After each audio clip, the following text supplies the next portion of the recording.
মিশরে কায়রো শহরে বিশাল একটা ভাস্কর্য আছে। এই ভাস্কর্যের নাম হলো আবুল হাওল। ভাস্কর্যের নাম কি? আবুল হাওল। আবুল হাওলটা কি? আবুল হাওলটা হলো একটা ভূতের নাম। ভূতের নাম শুনছেন? ভূত চিনেন? ভূতের অভিজ্ঞতা হয় না এরকম বাঙালি খুব কম আছে। কারণ এটা বোঝা যায়, যেখানে যাই দেখা যাচ্ছে মানুষ তেল নিয়ে পানি নিয়ে দৌড়ায় আসে যে হুজুর কি হয়েছে, ভয় পাইছে। কিসের ভয়? ভূতের ভয়। মানে যত ভূত আছে পৃথিবীতে সব বাংলাদেশেই থাকে। বাঙালিদের ভাষায় ভূতেরা থাকতে বেশি পছন্দ করে, এই জন্য সব জায়গায় খালি ভয় আর ভয়, ভূতের ভয়। আসলে কেউ কোনোদিন সরাসরি ভূতের সাথে সাক্ষাৎ হয় নাই।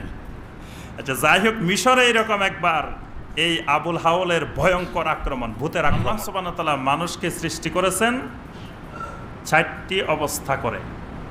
মানুষের জীবনের হায়াতের স্তর হইল কয়টি? 4টি। একটি স্তর হইল তুফুলা। তুফুলাটা হইল একবার জন্মের পর থেকে শুরু করে সর্বোচ্চ 15 বছর। এই হায়াতটার নাম হলো হায়াতুত তুফুলা।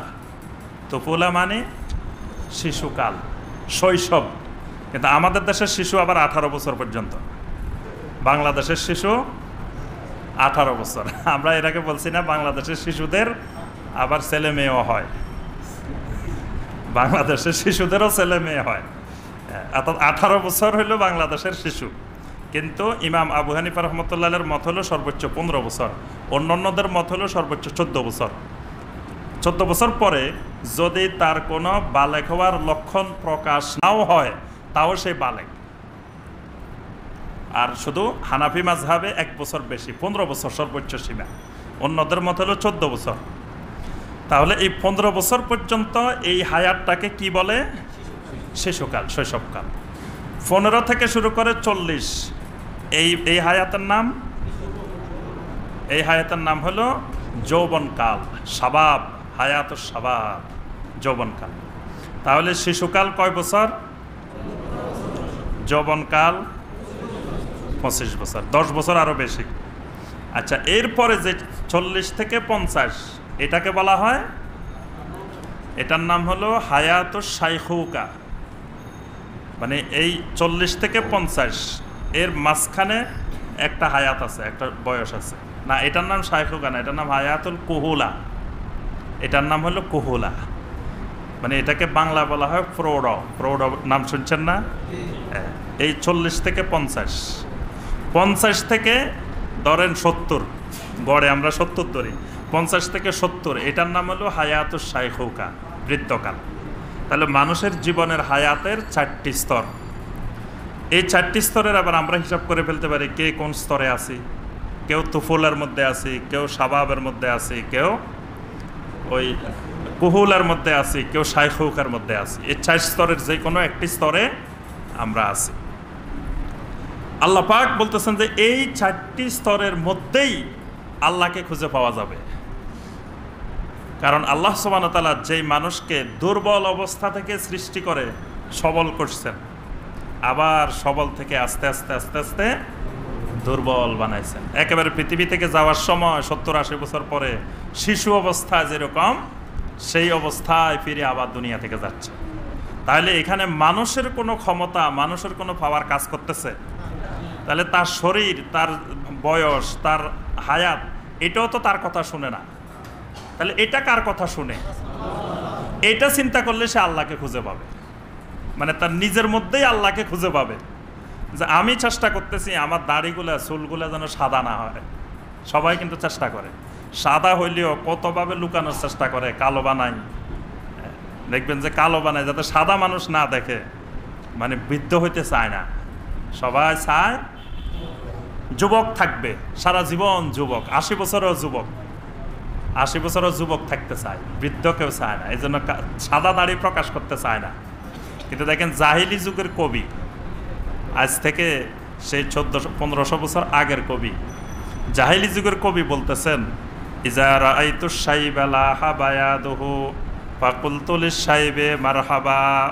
জাহিলি যুগের কবি বলতেছেন যে আমি যখন একদিন দেখলাম যে আমার চুল দাড়ি সাদা হওয়া শুরু হয়েছে, তখন আমি বললাম ফাকুলতু লিসাহিবে মারহাবা, হে বার্ধক্য তোমাকে স্বাগতম। এটার অর্থ কি? এটার অর্থ হলো মানে এটা এমন এক জিনিস, এটাকে স্বাগতম জানাইলেও আসবে, না জানাইলেও আসবে। তা তাহলে স্বাগতম না জানাইলেও যেহেতু আসবে, তো স্বাগতম জানানোটাই ভালো। স্বাগতম জানালে সেও খুশি হইলো, এটা তো অটোমেটিক এমনি আসবেই। দেখেন জাহিলি যুগের কবি, আজ থেকে 1500 বছর আগে আমরা যে যুগকে জাহিলি যুগ বলি, সেই যুগের কবির মধ্যে কত পাণ্ডিত্যপূর্ণ কথাবার্তা। যে আমি যখন দেখলাম আমার চুল সাদা হয়ে যাচ্ছে, দাড়ি সাদা হয়ে যাচ্ছে, আমি বললাম ফাকুলতু লিসাহিবে মারহাবা। যা আমি তখন বার্ধক্যকে বললাম, বার্ধক্য তোমাকে স্বাগতম, ওয়েলকাম। তার অর্থ হইলো যেটা ধরে রাখতে পারবা না তুমি, তোমার ইচ্ছার বাইরে আসবেই, তো সেটাকে তুমি কোনোদিন বিরোধিতা করবা না, সেটার স্বাগত জানাইবা। তাহলে মানুষের এই যে যৌবন বার্ধক্য একের পর এক যে আসতেছে, এটা মানুষ ধরে রাখতে পারে না, তার কথা শুনে না। তাহলে কার কথা শুনতেছে? নিশ্চয় কারো একজনের কথা শুনতেছে। যার কথা শুনতেছে তার নাম আল্লাহ। আল্লাহ পাক এইভাবে আল্লাহর পরিচয় দিচ্ছেন 54 নম্বর আয়াত। মিশরে কায়রো শহরে বিশাল একটা ভাস্কর্য আছে। এই ভাস্কর্যের নাম হলো আবুল হাওল। ভাস্কর্যের নাম কি? আবুল হাওল। আবুল হাওলটা কি? আবুল হাওলটা হলো একটা ভূতের নাম। ভূতের নাম শুনছেন? ভূত চিনেন? ভূতের অভিজ্ঞতা হয় নাই এরকম বাঙালি খুব কম আছে। কারণ এটা বোঝা যায়, যেখানে যায় দেখা যায় যে মানুষ তেল নিয়ে পানি নিয়ে দৌড়ায় আসে যে হুজুর কি হয়েছে, ভয় পাইছে। কিসের ভয়? ভূতের ভয়। মানে যত ভূত আছে পৃথিবীতে সব বাংলাদেশেই থাকে। বাঙালিদের ভাষায় ভূতেরা থাকতে বেশি পছন্দ করে, এই জন্য সব জায়গায় খালি ভয় আর ভয়, ভূতের ভয়। আসলে কেউ কোনোদিন সরাসরি ভূতের সাথে সাক্ষাৎ হয় নাই। আচ্ছা, যাই হোক, মিশরে এরকম একবার এই আবুল হাওলের ভয়ঙ্কর আক্রমণ, ভূতের আক্রমণ। ভূত মিশরের লোকদেরকে অতিষ্ঠ করে ফেলছে একবার। এখন ভূতের এই ভূতটার বৈশিষ্ট্য কি? এই ভূতটা কি করে, যার সাথে দেখা হয় হঠাৎ করে জঙ্গল থেকে বের হয়, মানে সবাই দেখে না, হঠাৎ করে একজন দেখে। দেখার পরে আবুল হাওল এই ভূতটা সামনে আসে বলে যায়, শোনো তোমাকে একটা প্রশ্ন করব, উত্তর দিতে পারলে তাহলে তুমি আমার থেকে রক্ষা পাইবা, উত্তর যদি না দিতে পারো তোমাকে আমি মেরে ফেলবো। এই জন্য কত লোক যে আবুল হাওলের হাতে মারি গেছে তার হিসাব নাই মিশরে। মানে বিষয়গুলো সব কাল্পনিক, আসলে কে মরছে। এখন আবুল হাওল কি প্রশ্ন করে? আবুল হাওলের প্রশ্ন হলো যে পৃথিবীতে এমন একটা প্রাণী আছে যেই প্রাণী সকালবেলায় 4 পায়ে হাঁটে, দুপুরবেলায় 2 পায়ে হাঁটে, সন্ধ্যাবেলায় 3 পায়ে হাঁটে। এই প্রাণীটার নাম বলো। এটাই আবুল হাওলের প্রশ্ন হইল, এটা যে পৃথিবীতে এমন একটা প্রাণী আছে যেই প্রাণী সকালবেলায় 4 পায়ে দিয়ে হাঁটে, দুপুরবেলায় 2 পায়ে হাঁটে, আবার বিকালবেলায় 3 পায়ে হাঁটে। তো এই মিশরের কোনো লোক এটার উত্তর দিতে পারে নাই। আপনারা হইলে তো পারতেন, কিন্তু ওই সময় মিশরের যত লোক ছিল, যতজনের সাথে দেখা হয়েছে, কেউ উত্তর দিতে পারে নাই। শত শত লোক মারি ফেলছে আবুল হাওল। এখন আচ্ছা, লোকগুলো যে মারি ফেলছে তো একজনও ফিরে আসে নাই। তো ফিরে না আসলে জানলো কিভাবে আবুল হাওল কি প্রশ্ন করছে? কোনো লোক তো ওখান থেকে ফিরে আসতে পারে নাই। তো জানলো কিভাবে যে আবুল হাওল কি জিজ্ঞাসা করছে আর কেন মারি ফেলছে? আচ্ছা, সর্বশেষ এই আবুল হাওলের অত্যাচার থেকে রক্ষা পাওয়ার জন্য ওই যুগের বাদশাহ ঘোষণা দিল যে যেই লোক এই প্রশ্নের উত্তর দিতে পারবে তাকে এই রাষ্ট্রের ক্ষমতা দিয়ে দেওয়া হবে। তখন একজন সাহসী যুবক, সে বলছে আমি পারবো, আবুল হাওলের প্রশ্নের উত্তর দিতে পারবো। তা আবুল হাওলের প্রশ্নের উত্তর কি? আবুল হাওলের সাথে তার দেখা হয়েছে জঙ্গলে। দেখা হওয়ার পরে জিজ্ঞাসা করছে, বলো যে এমন একটা প্রাণী আছে সকালবেলায় 4 পায়ে হাঁটে, দুপুরে 2 পায়ে হাঁটে, সন্ধ্যায় 3 পায়ে হাঁটে। সে বলছে যে হুয়াল ইনসান, এটার নাম ইনসান। ইনসান বলার পরে আবুল হাওল অপমানে, আবুল হাওল নিজে নিজে মরে গেছে, আত্মহত্যা করে আবুল হাওল মরে গেছে, যে এই লোক উত্তর দিয়ে ফেলছে। মাঝখান দিয়ে সেই মিশরের রাষ্ট্র ক্ষমতা পাইছে, এখান থেকে আবুল হাওল আত্মহত্যা করে মরে গেছে। এটা হলো আবুল হাওলের ঘটনা। এই জন্য আবুল হাওলের ভাস্কর্য আছে এখনো মিশরে, কায়রোতে আবুল হাওলের ভাস্কর্য রাখা আছে। আমরা যেটা বলতেছি যে আবুল হাওল যে প্রশ্নটা করছে, এই প্রশ্নটা যে সকালবেলা 4 পায়ে হাঁটে, অর্থাৎ শৈশব অবস্থায়, শিশু অবস্থায় একজন মানুষ পৃথিবীতে 4 পায়ে হাঁটে। দুনিয়াতে 80 কোনো শিশু 2 পায়ে দাঁড়ায় গেছে এরকম অবস্থা দেখছেন? শুধু একজন পাওয়া গেছে পৃথিবীতে যিনি মায়ের পেট থেকে 18 পারা মুখস্থ করে ফেলছে। একজন আছে পৃথিবীতে, তিনি হলেন আব্দুল কাদের জিলানী রহমতুল্লাহ আলাইহি। এর বাইরে আর কাউকে এখনো পাওয়া যায় নাই। এরপরে আপনার দুপুরবেলা 2 পায়ে হাঁটে, মানে যৌবনকালে মানুষ 2 পায়ে হাঁটে, আর বৃদ্ধকাল যখন আসে সন্ধ্যার সময় 2 পায়ের সাথে আরেকটা লাঠি আসে, 3 পা যোগ হয়। এই জন্য আবুল হাওলের প্রশ্নটা কিন্তু খুব বুদ্ধিভিত্তিক প্রশ্ন। হ্যাঁ, আল্লাহ সুবহানাহু ওয়া তাআলা এখানে আল্লাহর পরিচয় দিচ্ছেন যে আল্লাহ তোমাকে সকালবেলায় 4 পায়ে হাঁটান, দুপুরবেলায় 2 পায়ে হাঁটান, সন্ধ্যায় 3 পায়ে হাঁটান, আবার মাগরিবের পরে 4 পায়ে 8 পায়ে হাঁটান। যখন ওই আপনি কবরস্থানের দিকে যান তখন আর 3 পা 4 পাও থাকে না, তখন 8 পা হয়ে যায়। তখন আপনার ওজন আগের থেকে আরো বেড়ে যায়। 8 জনেও আলগায় নিতে পারে না, খাট কিন্তু 4 জনে সহজে নিতে পারে না, 8 জন লাগে, কিছুক্ষণ যায় পাল্টাইতে হয়। তাহলে তখন পা কয়টা হয়? 4 জন যদি হয় পা হয় 8টা। তাহলে কবরে যাওয়ার সময় আপনার 3 পাও থাকে না, পা হয়ে যায় কয়টা? 8টা কমপক্ষে। তাহলে এই হলো মানুষ। আল্লাহ পাক এই মানুষের পরিচয় দিচ্ছেন, আল্লাহুল্লাযী খলাকাকুম মিন দাফিন। আল্লাহ হলেন তিনি যিনি তোমাদেরকে সৃষ্টি করেছেন মিন দাফিন, এক দুর্বল অবস্থা, অসহায় অবস্থার থেকে।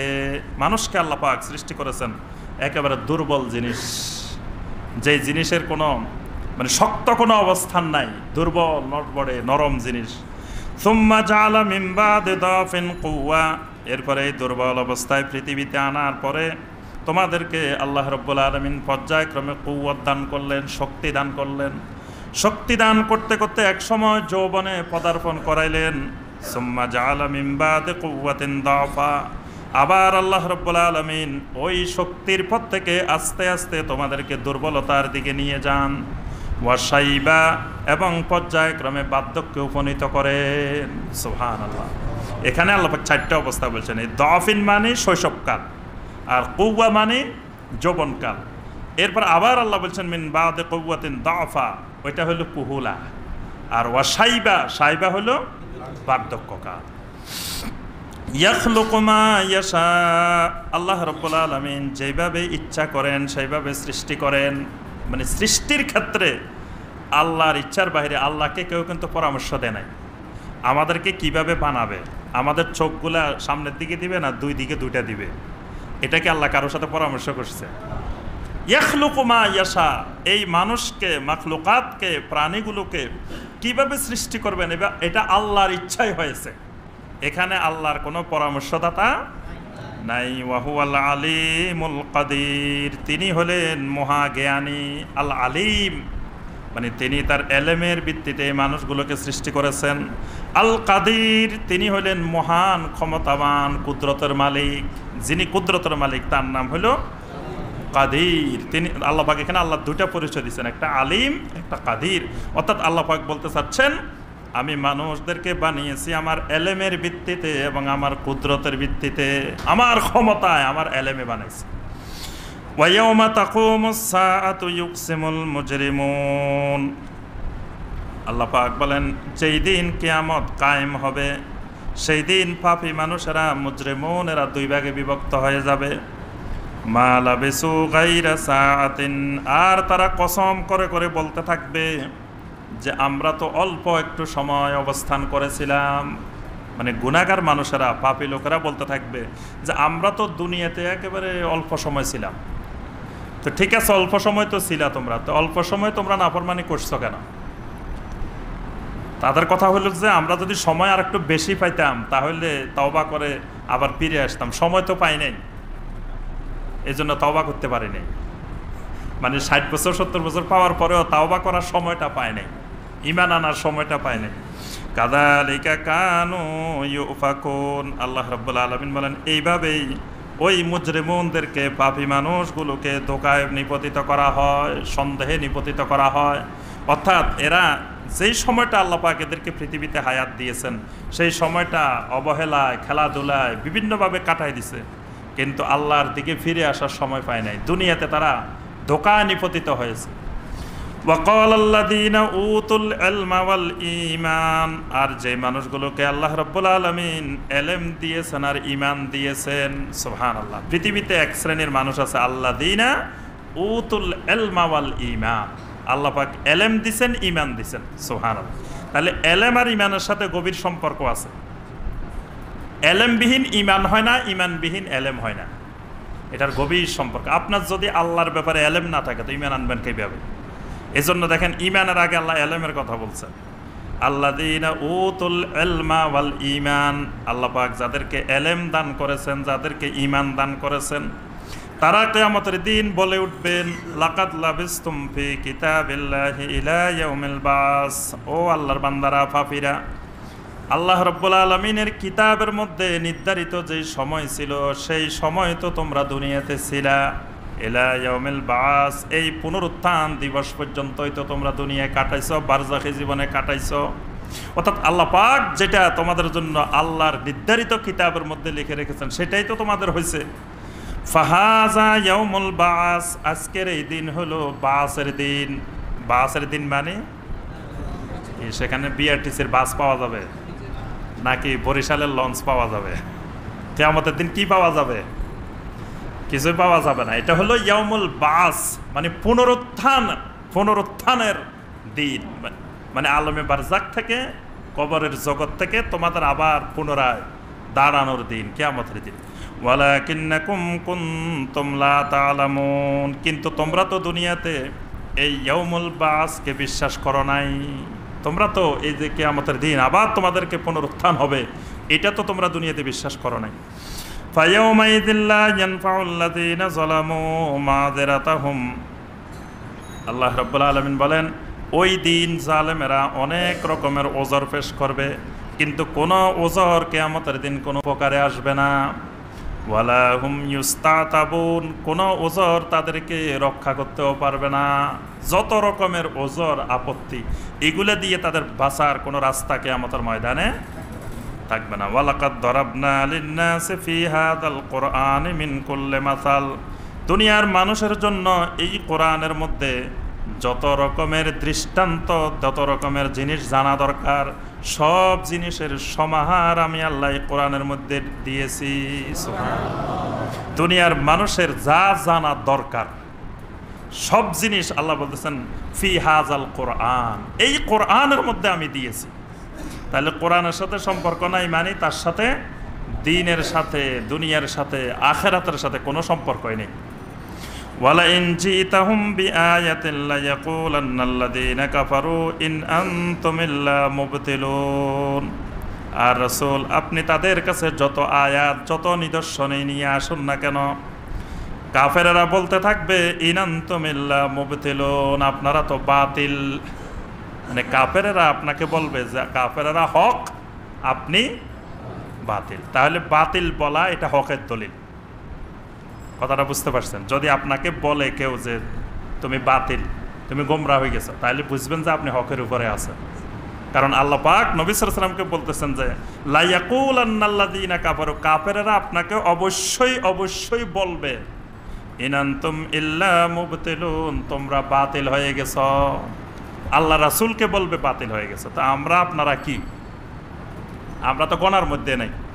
যেখানে আল্লাহর রাসূল পৃথিবীতে একমাত্র হকের নিদর্শন,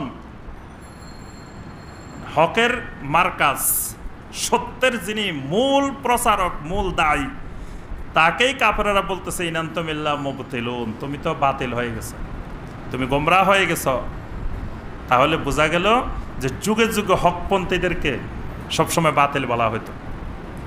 এই জন্য ইমাম শাইখুল ইসলাম ইমাম ইবনে তাইমিয়া রহমতুল্লাহ আলাইহি তিনি বলছেন যে হক চিনার উপায় কি? হক চিনার উপায় হলো যাদেরকে যত বেশি, বাতিলেরা যাদেরকে যত বেশি মানসিকভাবে, শারীরিকভাবে, বিভিন্নভাবে জুলুম করে, নির্যাতন করে, বুঝতে হবে তারাই সবচেয়ে হক। কারণ বাতিল হক চিনতে ভুল করে না, অন্যরা হক চিনতে ভুল করে। এই জন্য শাইখুল ইসলাম ইবনে তাইমিয়া রহমতুল্লাহ বলছেন তুমি যদি হক অনুসন্ধান করতে থাকো তো সবসময় বাতিলদের দিকে তাকাইবা, মুশরিক দিকে তাকাইবা। মুশরিকেরা কাদেরকে বেশি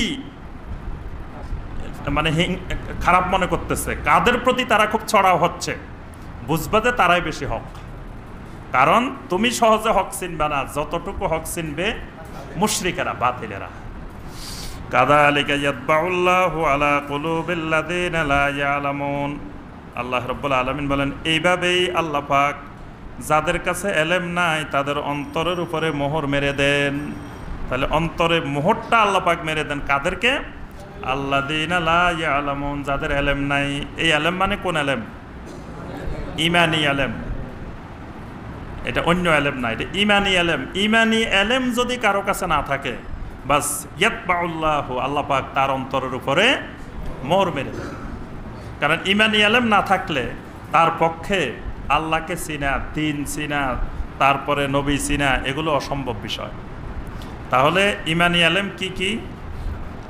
এবার ঈমানি এলেম বলেন দেখি। ঈমানি এলেম কোনটা কোনটা? হ্যাঁ, উসুলুল ঈমান। এক নম্বরে উসুলুল ঈমান জানতে হবে, এটা ঈমানের এলেম। উসুলুল ঈমান কয়টি? তারপরে জানতে হবে কি?